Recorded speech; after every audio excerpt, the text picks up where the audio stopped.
सर्व गुरूंना एक सानिध्य द्यायचं.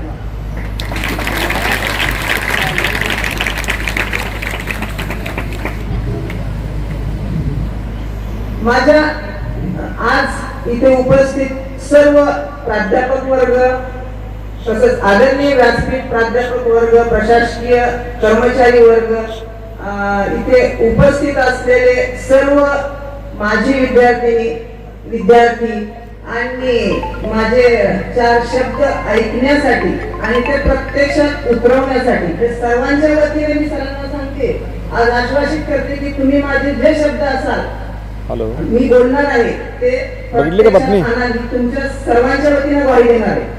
तर इथे उपस्थित ऐकण्यासाठी जमलेल्या डाव्या बाजूच्या छत्रपतीचे मावळे, उजव्या बाजूच्या सावित्रीच्या लेकींनो, होय होय, खरंच मी आज इथे उभा आहे सर.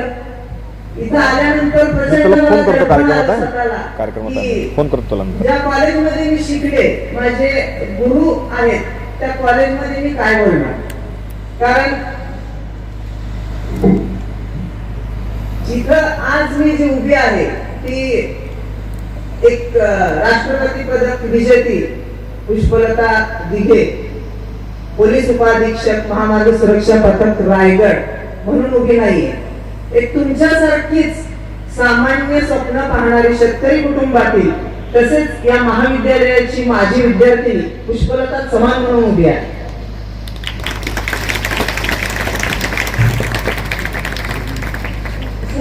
मला सांगावंसं वाटतं की आज हा सभा मंडप बघितल्यानंतर मला माझा पहिला काळ आठवला. मी देखील तुमच्यासारखीच कधी अशा सभा मंडपात पारितोषिक वितरण कार्यक्रमाला हजर असेल, ज्यांना पारितोषिक मिळाली त्यांच्यासाठी आदराने टाळ्या वाजवल्या असतील, स्वतः काही इथे पारितोषिक जिंकली असतील मान्यवरांच्या हस्ते. पण त्यावेळी सुद्धा माझ्या मनात एक प्रश्न आला होता की अशा मान्यवर होण्यासाठी किंवा मान्यवरांच्या हस्ते पारितोषिक स्वीकारण्यासाठी काय करावं लागतं आणि आपण देणारे कधी म्हणजे पारितोषिक घेतो म्हणजे कुणीतरी आपल्याला देत असतं, असे आपले देणारे हात कधी तयार होते. आणि त्या सर्व असंख्य प्रश्नांची उत्तर आज तुमच्या समोर इथं माझ्या स्वरूपात उभी आहेत.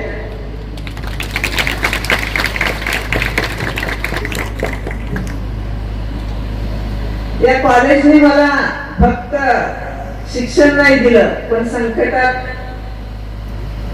निभावून नेण्यासाठी ताकद, प्रेरणा दिली, तसेच कधीच हार न मानण्याची जिद्द दिली. स्वतः सर्वात महत्वाचं म्हणजे आपण समाजाचं काहीतरी देणं लागतो ही प्रेरणा दिली. ती असंख्य विजय त्यावेळेलाच मनात रोवली होती आणि ती प्रत्यक्षात आणण्यासाठी खूप प्रचंड संघर्षही करावा लागला. मला पोलीस सेवेत असताना भरपूर कठीण प्रसंगाला सामोरं जावं लागलं. काही प्रश्न भावनिक होते, काही शारीरिक असतील, काही चुकीच्या ठिकाणी कठोर, योग्य ठिकाणी कठोर निर्णय घ्यावे लागले असतील, काही चुकीचं पाहावं लागलं असेल.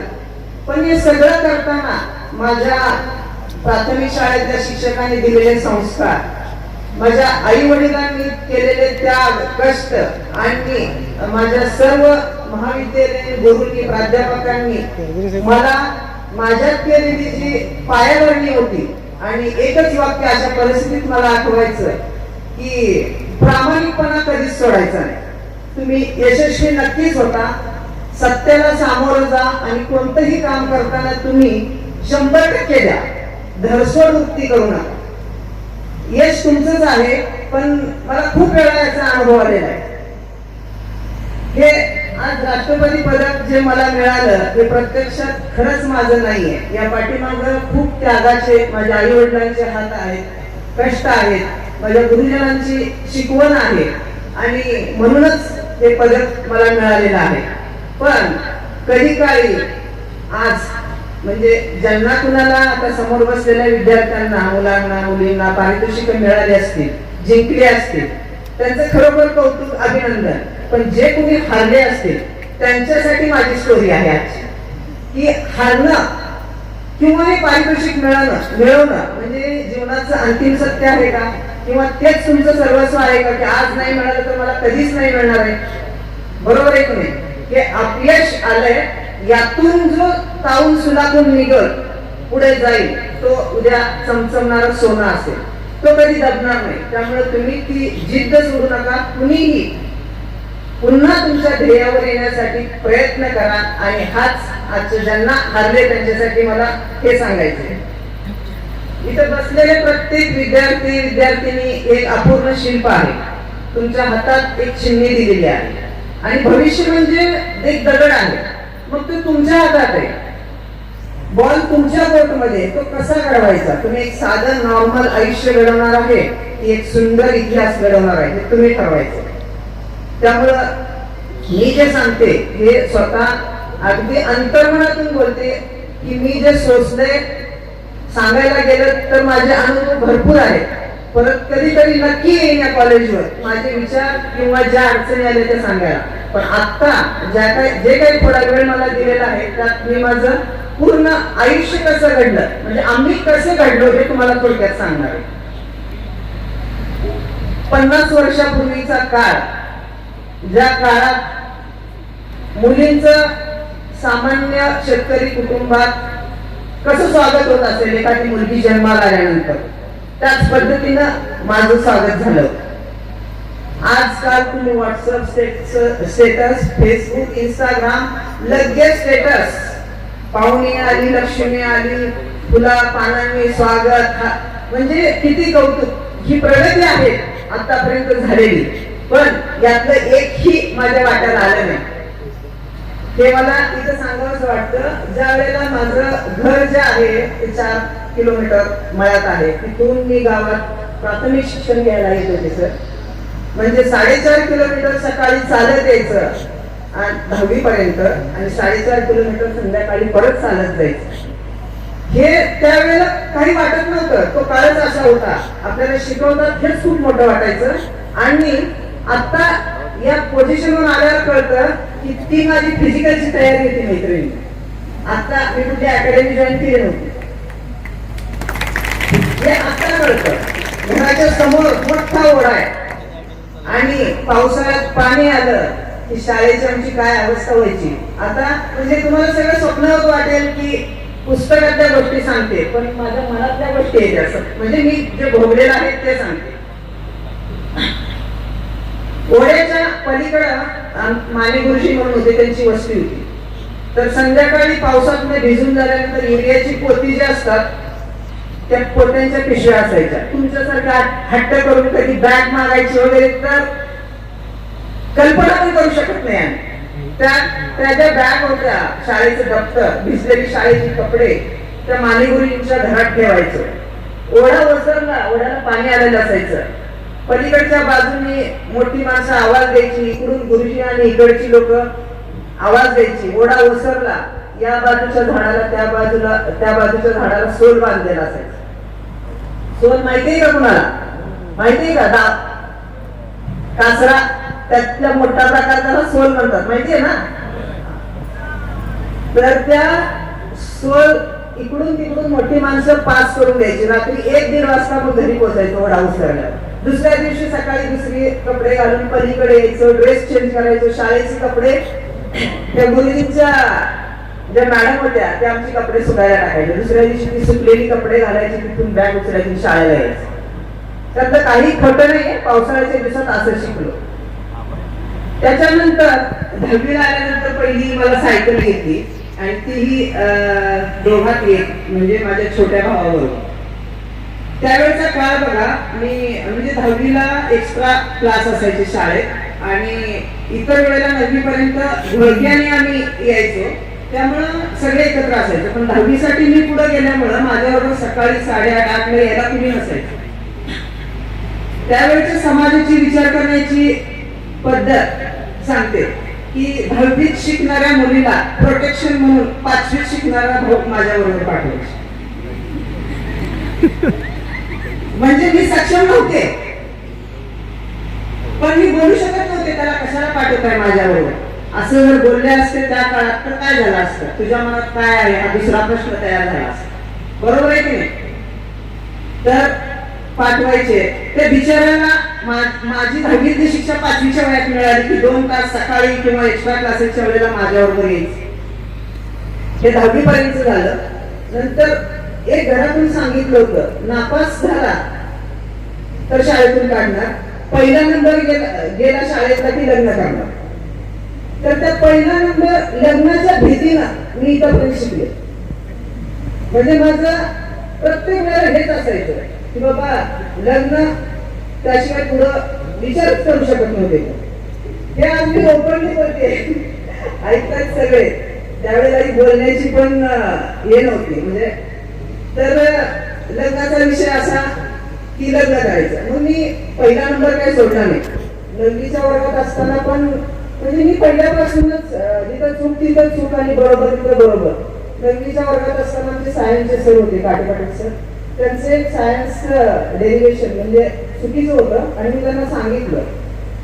सध्या सरांना खूप राग आला आणि मला बेंचवर उभा केलं आणि सांगितलं, हायकोर्टाची वकील झाल्यासारखी वाद घालतेस तू माझ्याशी. समान बेंचवर क्लास म्हटल्यापर्यंत उभा केलं आणि सरांनी कधीच मान्य केलं नाही त्यांचं चुकलं होतं. त्यांनी स्टाफ रूम मध्ये जाऊन बहुतेक अभ्यास केला असेल. दुसऱ्या दिवशी सांगितलं की नाही बरोबर होतं. पण तो जो अपमान होता, तो जर मला वाटलं होतं तो अपमान असेल म्हणजे, पण मी घरी जाऊन सांगण्याची हिंमत नव्हती. आजकाल बघा, शिक्षकाने डोळे वटारून बघितलं तरी पालक जाब इशारा देतात. कशी घडतील मुलं, तुम्ही स्वतः विचार करा. खरी परिस्थिती आहे.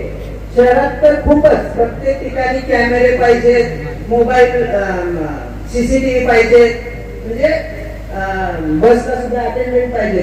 परंतु ही खरी परिस्थिती होती त्यावेळेला. आज नंतर मी अभिमानानं आता सांगते की सरांचं ते वाक्य मी खरं ठरवलं.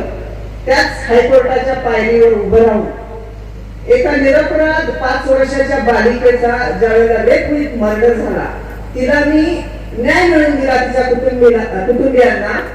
आणि माझी सेशन कोर्टातली फाशीची शिक्षा ही हायकोर्टाने सुद्धा कन्फर्म केली. म्हणजे कसं असतं, तुमच्यावर झालेला अन्याय जो असतो त्याच वेळेला जर बोलून दाखवला, राग व्यक्त केला तर काही खरं नसतं. संयम ठेवा आणि कृतीतून उत्तर द्या तुम्ही. हे मला या पाठीमध्ये तुम्हाला सांगायचं आहे. 11वीला आल्यानंतर ज्या काळी आपल्या पूर्वीच्या पद्धती माहीत असतील की कुठल्याही स्त्रिया उमऱ्याच्या बाहेर पाहुणे आल्यानंतर येत नाहीत किंवा अजूनही नाही, बऱ्याच त्याच्यात पाणी द्यायला घरातल्या पुरुष माणसानेच पाणी द्यायचं, तिने उमऱ्याच्या हातून फक्त ते पास करायचं. अशा काळात मी कॉलेजला जाणं म्हणजे तुम्ही विचार करा. त्यावेळेला लग्न हा सांगितलं त्याप्रमाणे दरवर्षी निघणारा एक तो विषयच असायचा. माझी आई अशिक्षित, वडील त्यांना खूप शिकायची इच्छा होती, पण घरी भरपूर शेती असल्यामुळे आजोबांनी बाकीचे 3 काका माझे शिकून नोकरी करत होते म्हणून शिक्षण करण्यासाठी, शेती करण्यासाठी वडिलांना 5वीतून शाळा सोडावी लागली. वडील हुशार होते. त्यांचे जे ब्रदर म्हणजे बॅचमेट आहेत ते मुंबईला ऑफिसर झाले, पोलीस ऑफिसर ते सुद्धा. वडिलांचं एकच मत होतं की तुम्ही जोपर्यंत शिकायला नाही म्हणत नाही तोपर्यंत मी शाळेतून काढणार नाही. बस, अजून काय पाहिजे होतं मला. आज वडील नाही येत माझे, पण ते शब्द मी तसेच मनात ठेवले आणि कृतीतून दाखवले. वडील दिवसभर कामाच्या व्यापात बिझी असायचे, शेतीत विसरून जायचे, पण आई घरात शेजारी पाजारी बोलणाऱ्या महिला असतात. बाई, पोरीच्या जातीला एवढा लांब पाठवतेस, लग्नाचा काही विचार आहे का नाही तुझा? काय तुम्हाला कमवून आणून घालवणार आहेत का? हे पैशाचं धन आहे. ते त्यावेळेचे शब्द आहेत, मला भूल येते आज. हे बोलणारं व्यासपीठ मिळालंय मला आज. त्यावेळेला आई म्हणायची, बायांनो का तुम्हाला लहान बहिणी पण होत्या, बायांनो बघा वडिलांनी शिकायला तुम्हाला पाठवलंय, तुमचं वेडवाकडं पाऊल पडू देऊ नका आणि माझी मान कधी खाली घालायला लावू नका. ती आई आज या सभा मंडपात हजर आहे, जी अजिबात शिकलेली नाही. त्या आईला मला ज्या वेळेला माझं प्रमोशन झालं ऑगस्ट मध्ये पोलीस उपअधीक्षक म्हणून, त्यावेळेला मी माझ्या फॅमिली ग्रुपवर व्हॉट्सअपच्या एक लेख लिहिला सुंदर, आणि तिला वाचता लिहिता येत नाही तर माझ्या भावाच्या मुलांना सांगितलं की माझ्या आईला वाचून दाखवा रे तुमच्या आजीला. त्यात मी लिहिलं सर की सांगा त्या आईला की तुझी मान ही तुझ्या लेखीनं खाली घातली नाही आणि वाकडा पाहून कसा पडतो हे सुद्धा मी असे बघायचे. वाकडा पाऊल म्हणजे खरंच वाकडा असतो का, म्हणजे बोलण्याची पद्धत. आणि ती मान कधी खाली घालू दिली नाही. आज डीवायएसपी पदाचं प्रमोशन घेतलं आणि तुझी मान तुझ्या लेखीनं अजूनच उंच केली. हे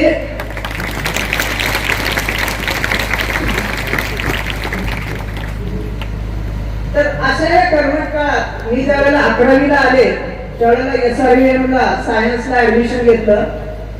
मुलांना आणि मुलींना SRVM ला निळा आणि पांढरा स्कर्ट आणि ब्लाऊज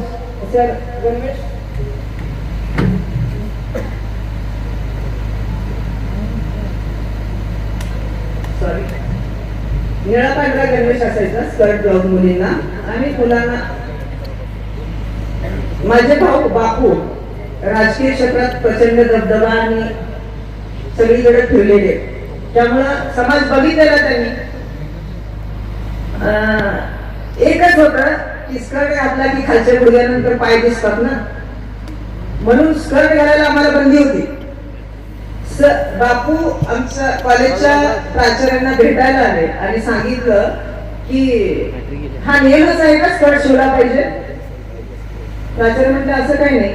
झालं दुसऱ्या दिवशी मला परकर आणि ब्लाऊज पहिल्या दिवसापासून. अख्ख्या 2 डिव्हिजन मध्ये एकटी होते की जी परकर ब्लाऊज वर 11वी 12वी केली. कसं दिसत असेल किंवा मला काय वाटलं असेल माझ्या बालमानाचा कोणी विचार नाही केला त्यावेळेस, पण ही संधी म्हणून मी बघितलं. मी तक्रार करत बसले असते तर तिथं स्टॉप झाला असता. मी त्यातून मार्ग काढला आणि परकर ब्लाऊज पण मी शिकत गेले. पुढं कॉलेजमध्ये 11वी 12वी झाल्यानंतर नाही, कॉलेजचा पण एक अनुभव शेअर करायचे मला. कॉलेजमध्ये असताना सुद्धा ग्रामीण भागातून आल्यामुळे जगसारख्या कधीच बाहेर पडलेलं नव्हतं. प्रथमच आलेलं बावरल्यासारखं व्हायचं. SRVM मध्ये 10वी पर्यंतची जी मुलं मुली होती ती 11वी 12वी असायची, त्यामुळे त्यांचा एक ग्रुप असायचा. आम्ही गावाकडून आलेलं नेहमीप्रमाणे आम्हाला वाईट टाकलेलं. आमच्यात कमी म्हणजे काहीतरी कमी होतं ना, येडं ना, मी खेड्यात आलेलं.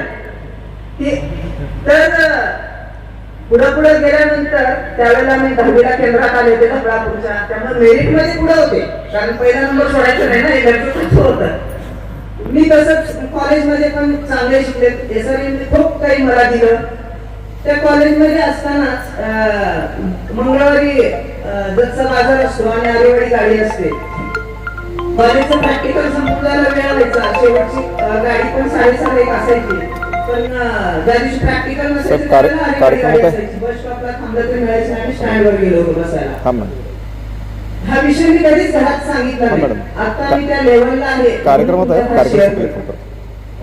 बसमध्ये चढताना एकाने चुकीने स्पर्श केला आणि पुढच्या 6 सीटवर जाऊन हसत होता माझ्याकडे बघून. मी कुणी सांगू शकत नाही त्यावेळेला, तर मी घरात सांगितलं असतं तर. त्यावेळेची परिस्थिती अशी होती, मुलगी कधी बरोबर नाही, मुलगी तूच काहीतरी चुकली असेल, परत शिक्षण बंद. त्यामुळे गप्पा बसले. तो समोर बसून हसत होता. बस स्टँडवरून बस हल्ली आणि जरा पुढे आली शिवाजी महाराजांच्या पुतळ्याजवळ. बसमध्ये स्थिर सावध झाल्यावर माझ्या बाजूच्या मैत्रिणीकडे माझ्या हातातलं दप्तर दिलं आणि समोर गेले.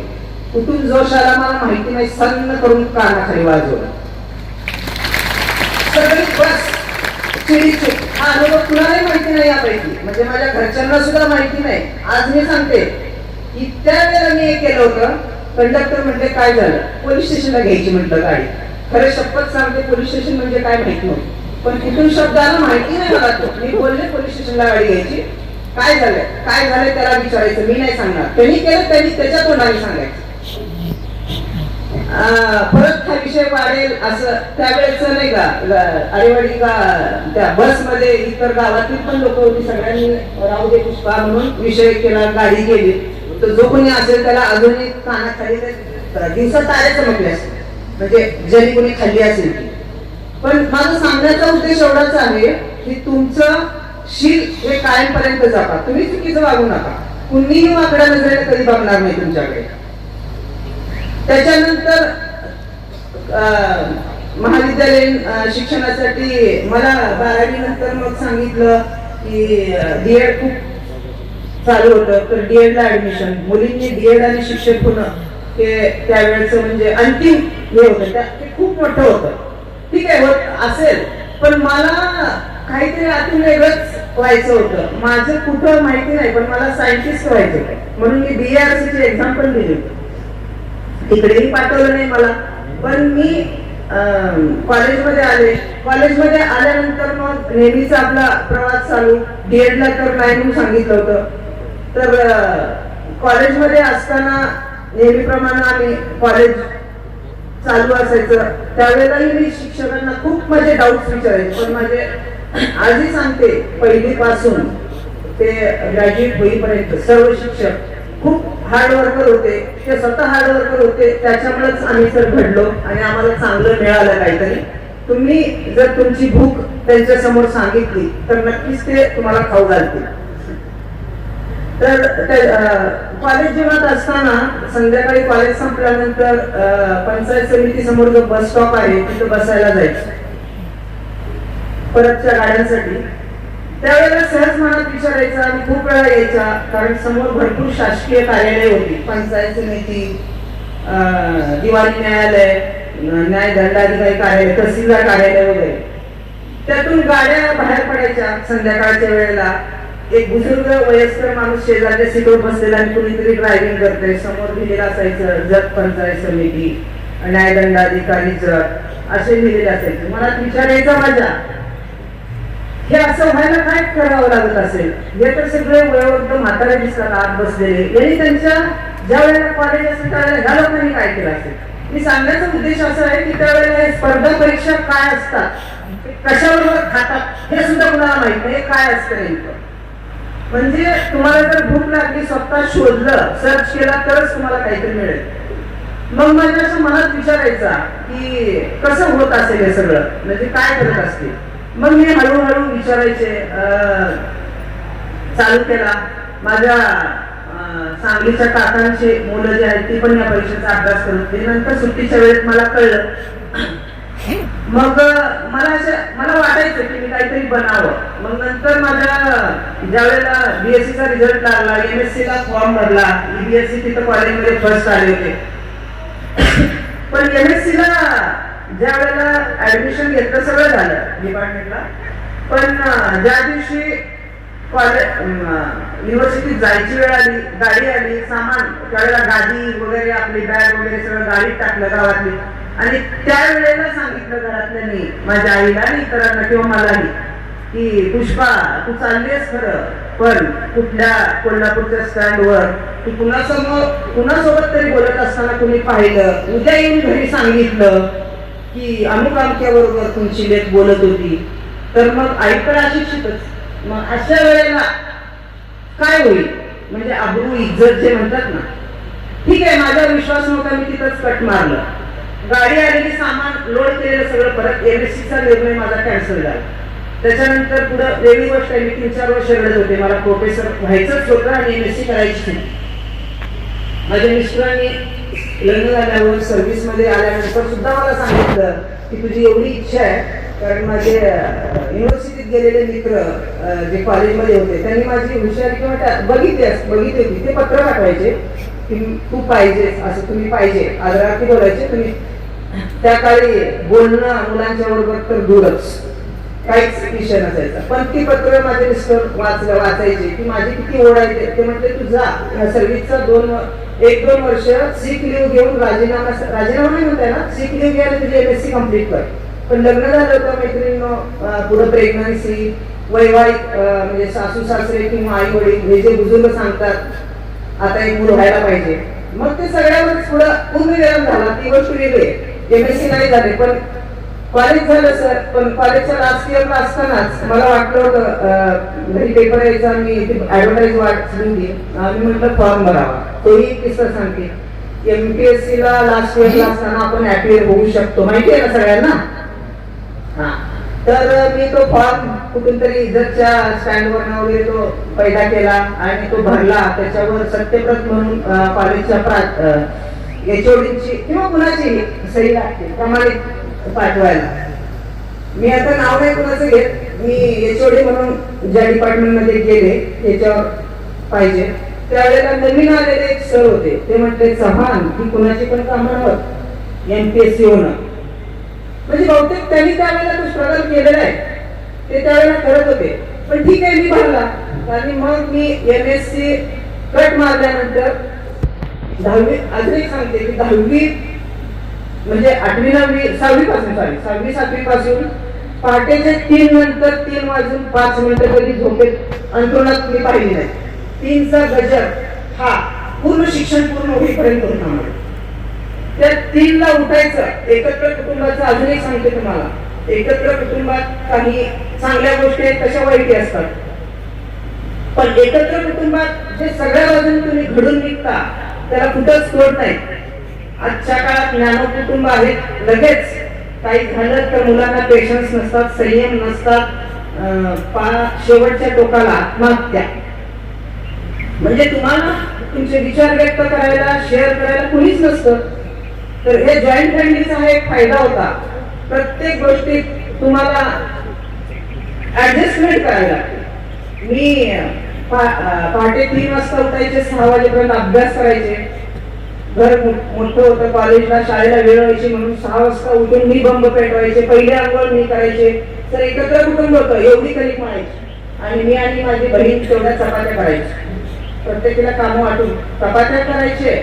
ओढ्याजवळ ते कपडे धुवायला घेऊन जायचे आणि बाकीच्या मुली निघाल्या दिसल्या समोर की ते कपडे तिथेच ठेवायचे पिळलेली आणि आपल्या बॅग घेऊन पळत जायचे, त्या मुलींना गाठायचे. हे असं करत असताना ज्या वेळेला मी लास्ट इयरला होते, मग या MSc ऍडमिशन कॅन्सल झाल्यावर मी कसं माझं हे केलं की परीक्षा होती, परीक्षा जवळ आली होती, MPSC चा फॉर्म तर मी भरला होता. पहाटे 3 ते 6 अभ्यास करायचे, 6ला उठून अंघोळ करायची, पहिली गाडी 6:45ची जर कोल्हापूर पकडायचे. तिथून 1 महिन्यासाठी फक्त सांगलीचा नाही, प्रिलिम मी स्वतः पास झाले, पूर्व परीक्षा मी स्वतः पास झाले. पण मला खूप लोकांनी सांगितलं, म्हणजे माझ्या चुलत भावाने जो सांगलीला अभ्यास करायचा त्यांनी सांगितलं की मुख्य परीक्षेला तुला क्लास लावायला पाहिजे. तर मग म्हटलं काय, तर क्रॅश कोर्स मिळतो 1 महिन्याचा. मी सांगलीला 6:45च्या गाडीने निघायचे, 8:30ला ची सिव्हिल हॉस्पिटल चौकात गाडी जायची. कारण राहायचं हॉस्टेलवर हा विषयच नाही मुलींसाठी. त्यावेळेला उतरायची तिथं, तो क्लास करायचे, 12:30 पर्यंत क्लास असायचा. परत तीच गाडी सेम मला वाटतं 1:45ला यायची इकडे आणि परत 3 वाजता 3-3:30ला दुपारी मी घरी पोहोचायचे. तोपर्यंत पोटात काही नसायचं, खिशात पॉकेट मनी हा प्रकार त्यावेळेला होता का? माझ्यासारखे बरेच उपस्थित आहेत. पॉकेट मनी काय असतो ते नंतर शब्द शहरात गेल्यावर सगळे समजतात मला. घरी जाऊन मग ते जेवण करायचं. हे असा दिनक्रम चालू होता. मुख्य परीक्षा पण मी पास झाले मित्रांनो. इंटरव्ह्यू नंतर ग्राउंड होते पुण्याला. त्यावेळेला माझा रमेश म्हणजे भाऊ, आप्पांचा मुलगा, मला चुलत भाऊ, ते माझ्याबरोबर पुण्याला आले आणि ग्राउंड झाली शिवाजीनगरला पुण्याला. बाकीच्या मुलींनी खूप तयारी केली होती, ट्रॅक सूट, पॅन्ट, शूज, तर वेगवेगळे आले वावत. आणि ज्या वेळेला ते ऍक्च्युअली चालू होणार रनिंग, वॉकिंग, जे काही माझं फिजिकल होतं, वॉर्मअप, हे शब्द मला नंतर कळले. मुलींना अजिबात अगोदर माहिती नाही, त्याचा गंधही नव्हता. तर ते करायचे, त्याच्यामुळे खूप दडपण आलं. अरे आपण तर ट्रॅकसूट काय नाही, पॅन्ट काय नाही, काय नाही, पंजाब ड्रेस, आणि एक मी मिळाला होता पंजाब ड्रेस, ते पण काम जायचं म्हणून तो घालून गेले. त्या पंजाब ड्रेस पडले फर्स्ट टाइम आणि पायाने पडले. कारण बुक शूज हा प्रकारच नव्हता, बाटाची स्लीपर असायची त्यावेळेला. आणि त्यावेळेला तिथं आला नंबर. ऑलरेडी मुख्य परीक्षेचं मेरिट आणि इंटरव्ह्यू, आपला ग्राउंडचे मार्क्स मिळून तुमचा इंटरव्ह्यू असतो. इंटरव्ह्यू होता. इंटरव्ह्यूला विचारलं माझं अकॅडमिक्स बघून, डिस्टिंक्शनची विद्यार्थिनी तुम्ही, 86, 87, 88, 89% मार्क BSc ला, तुम्ही इकडे कशाला? तुम्हाला असं वाटत नाही का इकडची एखादी स्थित अडवत आहे? म्हणजे तुमचं क्षेत्र वेगळं आहे, हे क्षेत्र वेगळं नाही, वेगळं म्हणजे हे क्षेत्र तुमच्यासाठी नाही. त्यांना मी सांगितलं होतं नाही मला आवड आहे आणि मी जे इंटरव्ह्यू कसा द्यायचा असतो याचे क्लासेस असतात, पण आम्ही काही ते केले नव्हते. त्यामुळे मी जे खरी परिस्थिती असेल ती सांगितली. माझं घर शेतकरी कुटुंब आहे, एकत्र कुटुंब आहे. मला बाहेर हॉस्टेलला राहायला परवानगी नव्हती म्हणून MSc ला पाठवलं नाही. मी घरी बसून अभ्यास केलेला असेल तरी डोक्याला हात लावला. तर तिथंच माझा रिझल्ट मला कळला की काय असेल. मी पास झाले. मी घरी आले सर. एक 2-3 आठवड्यांनी गुरुवारी बाजारातून माझ्या वडिलांनी ते पोस्टाने आलेलं कार्ड आणलं आणि संध्याकाळी बाजार तो काढून ठेवायची जबाबदारी आमच्याच असायच्या. भाजीपाला ज्या एकच डब्बाचा बाजार गुरुवारी ते काढून ठेवताना आणलं. म्हणजे काय आले बघ तुझं पत्र. उघडून बघितलं तर त्याच्यावर होतं आपण पोलीस अमुक सेवा ही उत्तीर्ण एवढ्या क्रमांकाने उत्तीर्ण झालेला आहात आणि तुमचा कॅरेक्टर व्हेरिफिकेशन साठी म्हणजे जज पोलीस येतील. मग म्हणजे त्यावेळेला दडपण आलं कारण परत आता निवड झाली म्हणजे घर सोडून जायचं. लग्न तर झालं नव्हतं कारण एकच सांगितलं होतं काही हॉस्टेलला राहायचं लांब राहायचं ते नवऱ्याच्या घरी गेल्यावर करायचं. आमच्या इथं आहे तोपर्यंत घर सोडायचं नाही. घरी सांगितलं PSI ला नाही जॉईन व्हायचं. आणि विशेष म्हणजे असं क्षेत्र आहे तुळशी की तुला नवरा कुठलाही नवरा नवरी म्हणून किंवा मुलगी म्हणून पसंत नाही करणार. हे खरं आहे. कोण PSI ला करून घेणार आहे हो? कारण ती घरात जर कायदा धाक दाखवायला लागली तर ही परिस्थिती होती. म्हणून मला त्यावेळेला नकार दिला. 2 डिसेंबर तारीख जॉईनिंगची जवळ आली. नोव्हेंबरच्या मध्यावधी म्हणजे 15 दिवस तर पुढे होते. मी एकच केलं. मला खूप वाईट वाटायचं. एक बघा कसं असतं एखाद्यावर खूप तुम्ही बंधनं टाकली. उदाहरणार्थ आपल्या पेन मध्ये स्प्रिंग असते. प्रेशर जे असतं तोपर्यंत ते असते. ते काढलं की जेवढ्या फोर्सनी बाहेर येतं तसं प्रत्येक वेळेला माझं असते. इकडून नको म्हणते की इकडून हुशारी कुठून तर बाहेर. इकडून नको म्हणते की कुठून तर इकडून हुशारी बाहेर. म्हणजे हे स्वतः कमवलं होतं. याचं महत्व घरच्यांना कळलं नव्हतं. मी ठाण्यातल्या माझ्या चुलता चुलतींना फोन केला. माझे खूप चांगले म्हणजे मी दुसरे माझे ते आई वडीलच आहेत अजून. म्हणजे आमच्या सगळ्या 4 चुलत्यात आता तेच काका काकी आहेत ठाण्यात. आमचं खूप चांगलं बांधली आहे. माझी ती दुसरी आईच आहे शिकलेली काकी म्हणजे. त्यांना फोन केला की काकी मला असं PSI ला नको म्हणतात. दुसऱ्या दिवशी ते तिकडून आले घरी संध्याकाळी आणि म्हटले वेडे आहात का तुम्ही. MSc ला त्या पोरीला पाठवलं नाही आणि स्वतःच्या कर्तृत्वावर ती फर्स्ट अटेम्प्ट मध्ये 95 ला ग्रॅज्युएट झाली आणि 96 ला जॉईन होते. म्हणजे एकही वर्ष तुझं वाया नाही. अशा मुलींना शिक्षणासाठी शहरात किती रुपये खर्च करतात. तिची सगळी जबाबदारी आम्ही घेतो. लग्नाची आम्ही घेऊन जातो तिला. मला बॅग भरायला लावली. माझ्या काका काकीने ठाण्याला घेऊन गेले. आम्ही पाठवतो तिला ट्रेनिंगला. म्हणजे तो एक टर्निंग पॉइंट होता. असं कुणी ना कुणी तुम्हाला कधीतरी भेटतं. हे सांगण्याचं जे आहे माझा उद्देश की हे सगळं तुम्ही तुमच्यात उतरवून यातले 4-5 सगळेच व्हावेत पण 4-5 जरी प्रशासकीय अधिकारी घडले तर आजच्या संपूर्ण कार्यक्रमाचं सरांनी आयोजित केलेल्या आणि मला इथं बोलवलेल्या कार्यक्रमाचं फलित होईल म्हणून मी जे करून सांगते मैत्रिणी तुम्हाला. त्याच्यानंतर मग मी PSI ला जॉईन झाले. महाराष्ट्रात प्रथम होते सर अकॅडमिस्ट मध्ये. अकॅडमीत एक नियम होता जे फर्स्ट असेल ते कॅप्टन असेल. तिथं मुलं मुली मिळून पुरुषप्रधान संस्कृतीत तिथंही विरोध झाला. एक मुलगी आमची कशी काय कॅप्टन असू शकते. आणि ऍग्रिकल्चर जे हे आहे राहुल ऍग्री त्यांचा एक दबदबा होता. दरवेळेला ऍग्रीची मुलं प्रथम असायची आणि कॉम्पिटेटिव्ह मध्ये स्पर्धा परीक्षेचं ते केंद्र होतं.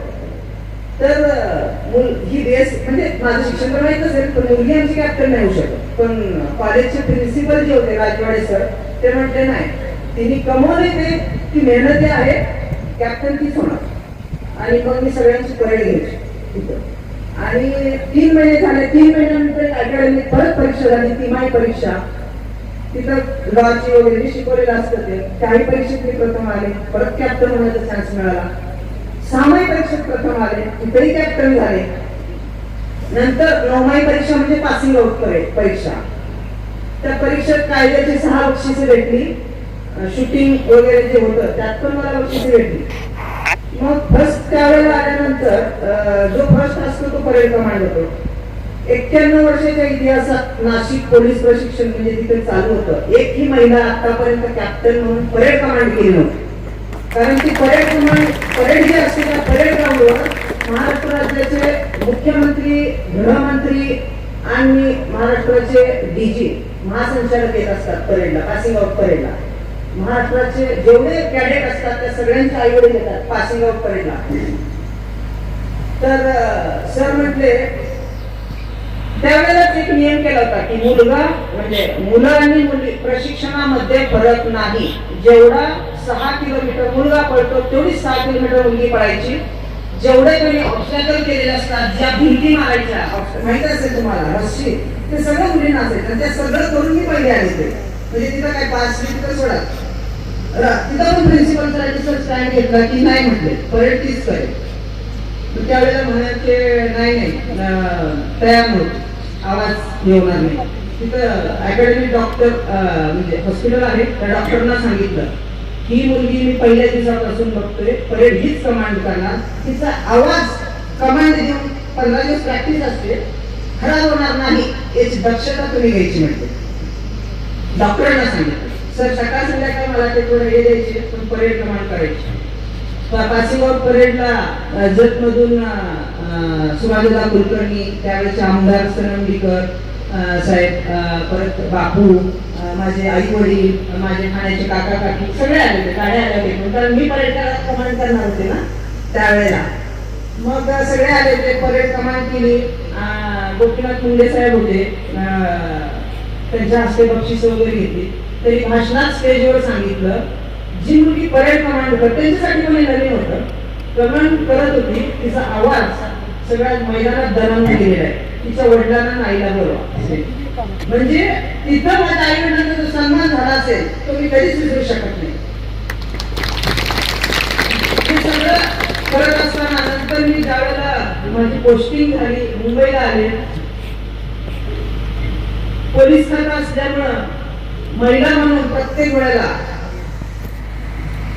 पुरुषांच्या जागा अडवून बसलाय का, कुठलीही सवलत मागायची नाही, आपण ते मागणारच नव्हतो, पण पुरुषांच्या जागा अडवून बसला असा टोमणा असायचा. त्यामुळे कुठल्याही कामाला मी कधी नाही म्हटलं नाही. जे असेल जे पुरुष करायचे ते मी काम करायचे, कितीही त्रास झाला तरी चालेल. हे सगळं म्हणजे करत असताना अजून एक सांगायचं राहिलं. त्याच्यानंतर माझी पासिंग आउट परेड झाली. माझ्या लग्नाचा विषय आला, काका काकीने स्थळ बघितलं होतं. तर सगळ्या प्रवासात इथपर्यंत मी आल्यानंतर लाखात एक जोडीदार सुद्धा मला भेटला आणि त्यांनी आतापर्यंत मला खंबीर साथ दिलेली. आमचं बॉन्डिंग असं आहे की कधीही चुकून सुद्धा आमच्यातून अविश्वासाची दरी किंवा काही निर्माण होणार. दोघांनीही एकमेकाला तितकाच आदर देऊन त्याच समर्थपणे दोन्ही क्षेत्र आम्ही हे करतो. तेही गव्हर्नमेंटचे महाराष्ट्र राज्याचे संचालक आहेत, अगदी तुमच्यासारख्या माझ्यासारख्या शेतकरी कुटुंबातून आलेले आहेत. ज्यावेळेला आमचं लग्न ठरलं त्यावेळेला सांगितलं होतं की माझे आई वडील खूप गरीब आहेत, घरी सारवण्याचं हे आहे, झोपडी आहे, कोणतीही सोय नाही. जसं माझं घर मळ्यातलं, जरा टॉयलेट याची व्यवस्था किंवा एकत्र कुटुंब जरा व्यवस्थित बऱ्यापैकी, पण मी आज मैत्रिणींना सांगते की मी माझ्या सासरी काय आहे हे ब्रश शब्द सुद्धा माझ्या आई वडिलांना किंवा घरच्यांना सांगितलं नाही. आपली आबरू सांभाळायची की आपल्या हातात असते, महिलांच्या हातात असते. त्या ज्या मी रडत बसले असते, सांगत बसले असते तर समाज 4 अर्थांनी बोलला असता. मग आपण कसं निभवायचं सगळ्या बाबतीत ते आपण ठरवायचं. ज्यावेळेला तुमच्या हाती अपयश येतं ना सगळे बोलत राहतात, पण यशस्वी झालात ना अगदी नसलेली नाती पण बोलायला चालवतात. तुमचे सद्गुण काय असतील ना तर तुम्हाला बाजूला करून जातील, जाणून बुजून दुर्लक्ष करतील. अरे मी बघितलंच नव्हतं, तुझा नंबर आला काय असं करते. पण ज्या वेळेला तुमच्या दुर्गुणावर चर्चा चालू होते ना मुक्ती सुद्धा बोलायला लागते. म्हणजे ही फॅक्ट आहे, समाजाची मानसिकता आहे. त्यामुळं तुम्ही स्वतः कधीही नशिबावर विश्वास ठेवू नका, मनगटावर विश्वास ठेवा. मनगटावर स्वतःच्या कर्मावर विश्वास ठेवा. नशिबाने कधी तुमचा बदल घडत नाही, तुमच्या कर्तृत्वावर बदल घडतो. त्याचं स्वतःच मी उदाहरण देऊन सांगते. हे सगळं आज मला तुमचा सांगायचं वेळ आहे. सगळे जे समाज लहानपणापासून मुलगी म्हणून हिणवत होता, नंतर ज्यावेळेला मी पास आउट झाले, नंबर आला, नंतर एक क्षेत्र करत गेले तर सगळ्यांचे आदर्श बनले. मग कधी येणार आहे पुष्पा म्हणून आई वडिलांना विचारायचे आणि मग सगळेजण सल्ला घ्यायला घ्यायचे. म्हणजे तुम्ही सुद्धा माझ्यासारखंच बना की म्हणजे जो समाज असतो ना त्याच्याकडे त्यावेळेला मी लक्ष दिलं असतं तर अशी घडली नसते. सरड्याप्रमाणे रंग बदलणाऱ्या ह्या लोकांना आपल्या आयुष्यात किती महत्व द्यायचं, तोंडातून उत्तर द्यायचं का कृतीतून, हे तुम्ही ठरवा. आणि शांत राहून तुमचे विजन क्लिअर असतील तर तुम्ही नक्कीच पुढे जाणार आहात. आणि तुमच्या कर्तृत्वानं दाखवून द्या की मी करू शकते असे. आणि मग असेच सल्ले मागायला येतात की जे सुरुवातीला तुम्हाला नावं ठेवत होती असं बनायचं बरं का, असं सांगतील मग ती कशी बनली असं बनायचं बरं का. म्हणजे तुम्ही एक उदाहरण होता. आज न जाणून मी एवढं जीव तोडून सांगते तुम्हाला, यातून इथं उद्या भविष्यात तुमच्यापैकीच एखादं राष्ट्रपती पदक छातीवर नेऊन इथं झळकेल आणि ते सरांचे जे असेल या कार्यक्रम आयोजन करण्याचे. सर्व्हिसच्या क्षेत्रात मी प्रामाणिकपणाला खूप महत्व दिलं, कष्टाला महत्व दिलं. मी एक क्राईम ब्रँचला पण काम केलं, अँटी ह्युमन ट्रॅफिकिंग युनिट, जिथं पळवून नेतात, विकतात, वेश्या व्यवसाय ढकलतात, लहान मुली बाहेर पळून येतात, भीक मागायला लावतात. पोलीस डिपार्टमेंट मधलं सर हे सर्वात दुर्लक्षित क्षेत्र आहे. धनदांडग्यांच्या कंप्लेंट आल्या की त्याच्या घरापर्यंत जबाब घ्यायला जातील. मी हे बोलणं चुकीचं आहे पण मी माझा अनुभव सांगते आज. पण सामान्य कुटुंबाला खूप म्हणजे जे तक्रारी असतात आणि शक्यतो मुलं जे हरवतात ना, पळून येतात, लहान लहान मुलं ती गरिबांची असतात, झोपडपट्टीत जास्त असतात. मोठ्यांची जी मुलं जातात ती पळवून नेली जात नाही, पळून जातात. त्या दोन्हीचा फरक लक्षात घ्या.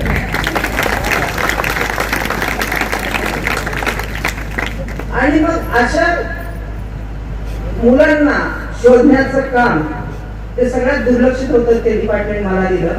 त्यावेळेलाच केंद्र सरकारने एक योजना जाहीर केली, कार्यक्रम आणला, ऑपरेशन मुस्कान. पुढच्या 6 महिन्यात ऑपरेशन स्माइल. म्हणजे या अंतर्गत गेल्या 15 वर्षात जेवढे आपल्या हद्दीतील नवीन मुंबईतील मुलं हरवले त्याच्यावर वर्कआउट करायचं आणि शोधायचं. तुम्हाला खोटं वाटेल, मी अशा क्षेत्रात काम करताना स्टाफ पण माझा नर्वस, कारण टाकाऊ क्षेत्र होतं सर. मी त्यांना एकच सांगितलं की ज्या वेळेला तुमच्याकडे तक्रार येते ना, माझं मूल हरवलंय, डोळे झाकून तक्रार नोंदवून घेताना 2 मिनिटं स्तब्ध एक विचार करा की तुमचं स्वतःच मुलं हरवलंय आणि बायकोने घरातून फोन केलाय, अहो आपलं यश 2 तासापासून दिसत नाही. आणि त्या 2 मिनिटात तुम्हाला ब्रह्मांड आठवेल. काय करू, कुठे जाऊ, कुणाला सांगू, पळा, ड्युटी सोडून पळा. आणि ती जी मनाची अवस्था असेल ना, स्वतःच मूल हरवल्यावर होते, तीच त्या समोरच्याच्या भूमिकेत जाणे, या तळमळीनं सोडा. कुठं ना कुठं तुमच्या पाठीमागे देव उभा असतो, तो कुठल्या ना कुठल्या रूपाने तुम्हाला देणार आहे असं इमोशनल थोडं करून मी स्टाफला प्रवृत्त केलं. माझ्या 2 टीम पाडल्या, एक हवालदार, ASI हवालदार, त्याचे कॉन्स्टेबल, दोन्ही टीम मध्ये स्पर्धा लावल्या की दर आठवड्याला जो जास्त मुलं शोधून आणेल त्याचा दर गुरुवारी सत्कार, त्यांना नाश्ता, असं कार्यक्रम ठेवला. स्पर्धा लागली मित्रमैत्रिणींना आणि मुलं तर मिळायला लागली, नाव पण झालं. पण त्या आई वडिलांचे दुवा जे आहेत ना, ते माझ्या स्टाफच्या आजही या रूपाने येतात बाहेर. मला त्यावेळेला म्हणजे एवढी कामं केली.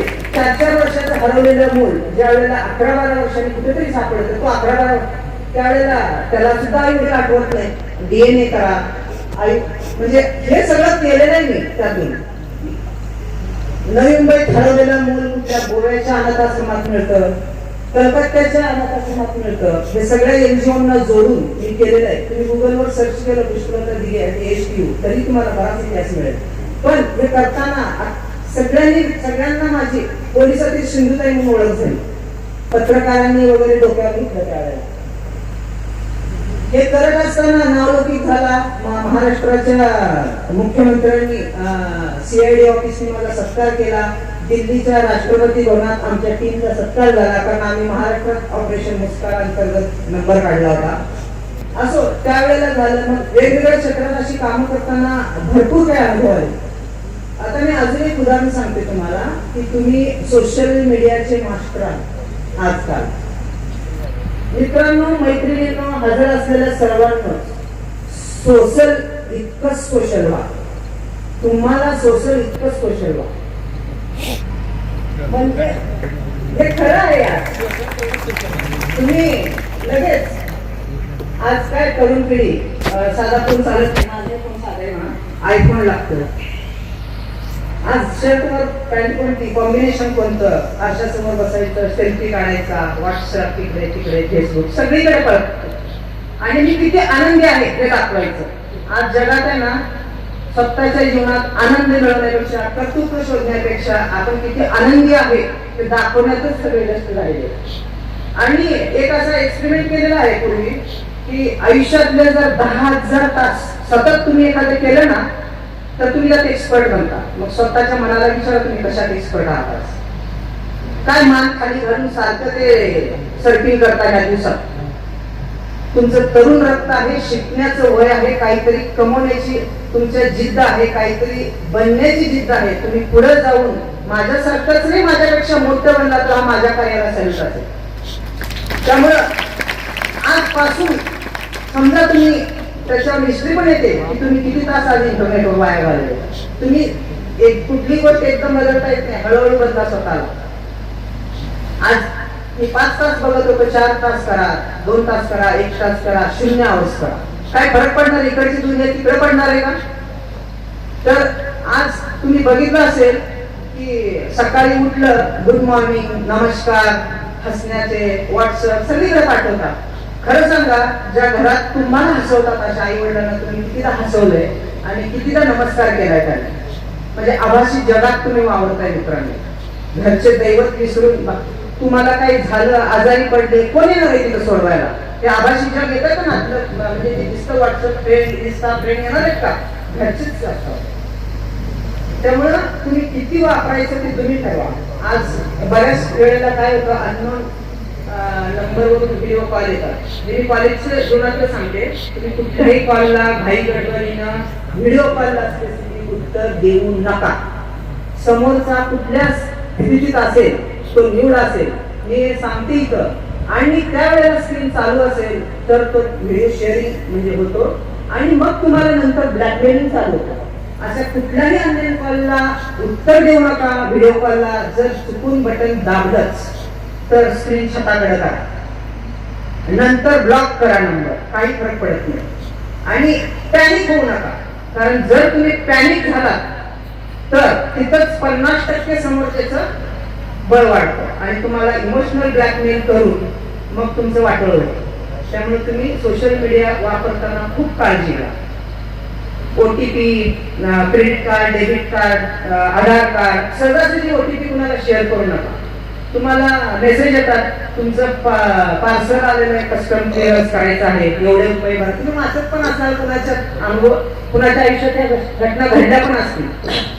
आपल्या आयुष्यात म्हणजे बापदादात तुम्ही जर फॉरेनला गेलं नाही, आपल्याला साधं कोणी एक चॉकलेट पण फुकट देणार नाही. कोण तुम्हाला कस्टमची गिफ्ट पाठवणार आहे? म्हणजे क्लिअर करण्यासाठी तुम्ही 1,50,000 भरता, हा विचार करायचा. म्हणजे आई वडिलांना या कुणालाही तुम्ही नका ते त्याच्या मार्गी लागू. म्हणजे दुसरी एखाद्या एक छोटी गोष्ट सांगते. एक दुपारची वेळ असते, 2-3 प्रोफेशनल चोर एका घरात बेल दाबवतात. ते महिला उघडतात, फाडकन घुसतात, सोफ्यावर जाऊन बसतात, आरामात दरवाजा लावून घेतात. म्हणतात तुमच्या घरात जेवढे दागिने काय असेल ना ते आणून द्या.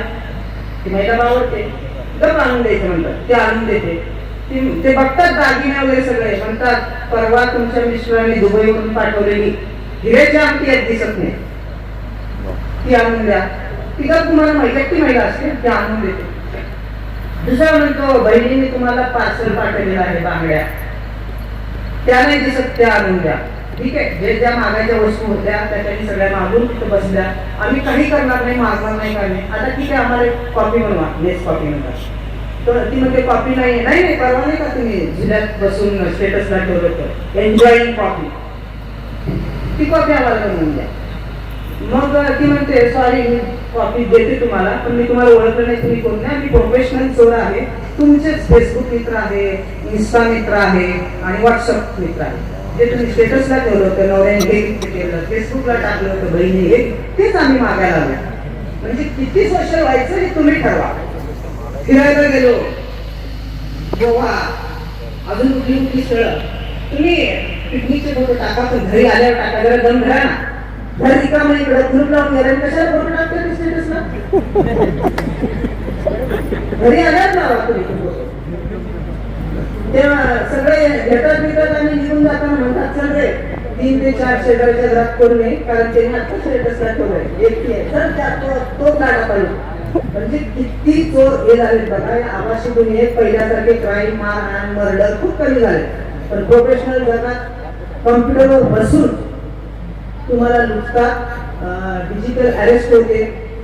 काही काही लोकांना असे फोन येतात, तुमच्या अमुकची तमुक तुम्हाला मी ओळखते वगैरे, आणि अरे बापरे, मग आपण तर घाबरतो. घरी बायकोला कळलं तर बायको काय करेल, बायकोला असेल तर नवऱ्याला कळलं, मग आपण हिप्नोटाईज होतो आणि त्या सगळ्या गोष्टी आपण करत जातो. त्यामुळे स्वतःवर विश्वास असेल, घरच्यांचा विश्वास असेल, काही आलं तर धीर करा, पॅनिक न होता या सगळ्या गोष्टी करा. Press the bell icon on the YouTube app and never miss another update.